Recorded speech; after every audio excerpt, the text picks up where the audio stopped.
Taking a look at a new knife for the collection, and I thought this one was pretty interesting. First off, it's pretty hefty, pretty thick metal there. It goes all the way through, full tang.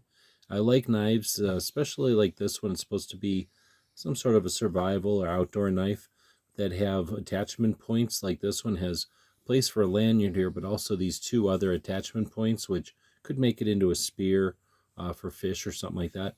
This texture though is what really I thought was interesting, and it's I think it's more than just the finish. I think that's actually engraved into the material of the blade. It's got this cool like forward serrations going on, and then a great blade shape. It's also got a cool couple of ways you can hold on to it and really choke up on it for getting work done around a camp, from everything from whittling to building things to just cutting and getting ready for food prep and stuff like that. I think it's an interesting handle as well.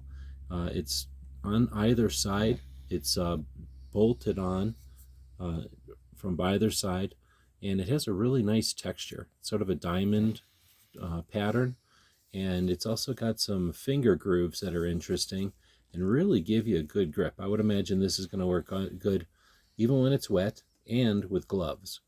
As well as just with your hands. So really nice, interesting features all together in one knife. And then it comes with the kind of nylon sheath.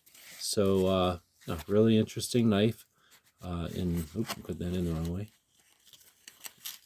Nope, I have it in the wrong way. Really interesting knife. I just didn't have the tip going in the right way. And it's got Velcro here to retain it. Loop on the back. That's the scabbard, and that's the knife.